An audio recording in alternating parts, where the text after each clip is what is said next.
Welcome everybody to Very Important Geeks, and today we are going to be talking about the XVX MK84. Now this unit was sent over by the folks over at XVX for review, but that won't affect this review in any way. My opinions are still my own, and they'll see this video when you do. Now from what I can gather, XVX is a sub-brand or maybe a different arm of Womier keyboards, but their thing seems to be fusing art and technology. So what they have are sort of pre-made keyboard kits with a lot of different custom artwork and stuff on them. This is the coral themed keyboard, so you can say lots of aquatic things, starfish, whales, waves, things like that, and it looks pretty cool. So the MK84 is an 84 key 75% keyboard. It can connect wire or wirelessly using a USB-C or a 2.4 GHz dongle, but it does not support Bluetooth. It does have an 1815 mAh battery, which should be good for anywhere between 10 or 14 days. As I said before, the version that I have is the coral theme here with Gateron yellow switches. The PCB has north-facing RGBs and is hot swappable,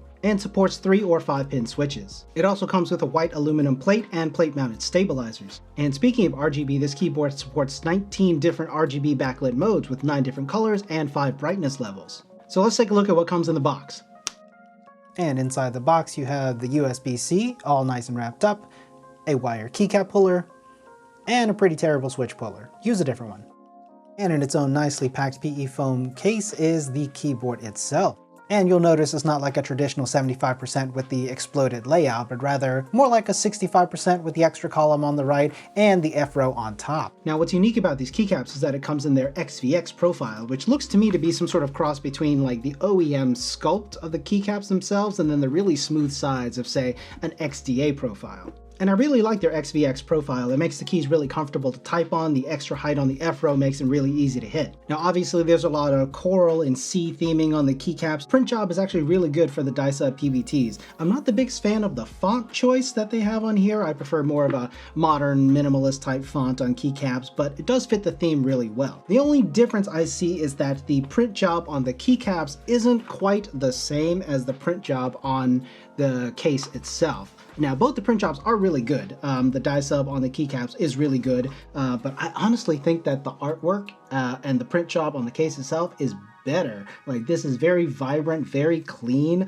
It doesn't look like it'll wear off at all, so I'm really a big fan of the artwork that's on the back and how they printed it and how it came out. Now, it doesn't have adjustable feet, but the angle that it comes at is pretty good for me. This is typically where I like the angle of my keyboard. Somewhere around the 5 to 8 degree mark is pretty fine. I never really use the feet anyway. Now, because it does support 2.4 GHz wireless, they do have a place for the dongle on the back of the keyboard, which is really nice, but it is only a magnetic fit. It's not a friction fit, so there is a tiny magnet on the inside of this case, so if you ever find that it's not really latching, check for that magnet. It may have come loose. Now the MK84 is a tray mount design, meaning the PCB and the plate are mounted to standoffs directly onto the bottom case, which is pretty par for the course for keyboards at this price point. And there's absolutely nothing wrong with that. There may be a little hollowness because there's just a lot of space in like a plastic case, but that's nothing you can't fix with, say, like a tape mod or a little PE foam or something like that just to fill the empty space behind the PCB. And speaking of sounds, let's see how this thing sounds out of the box.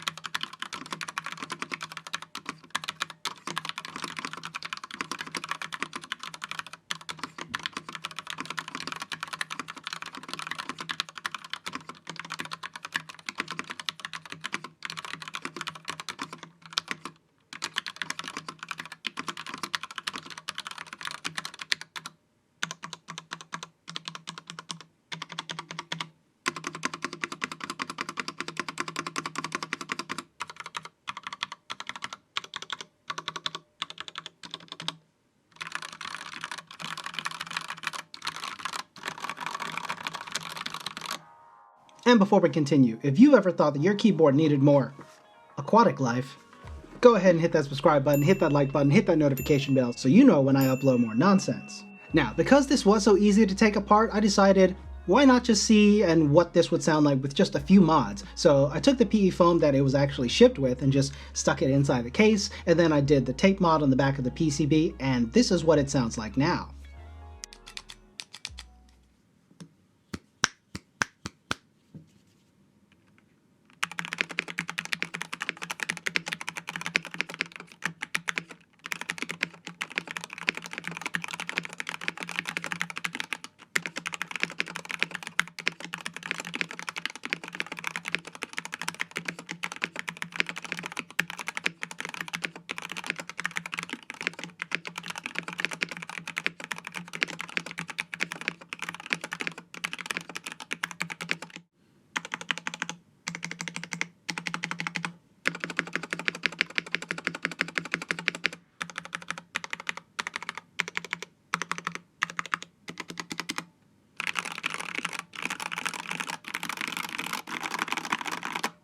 Now I really like that it can come with Gateron yellow switches. You don't see that a lot for keyboards at this price point. You usually just see Gateron browns, blues, and reds as options, so it's always nice to have something like a Gateron yellow that you can choose from. And the yellows themselves are nice, linear, non-looped from the factory coming with this keyboard, but that's okay. Not something I would expect at this price point either.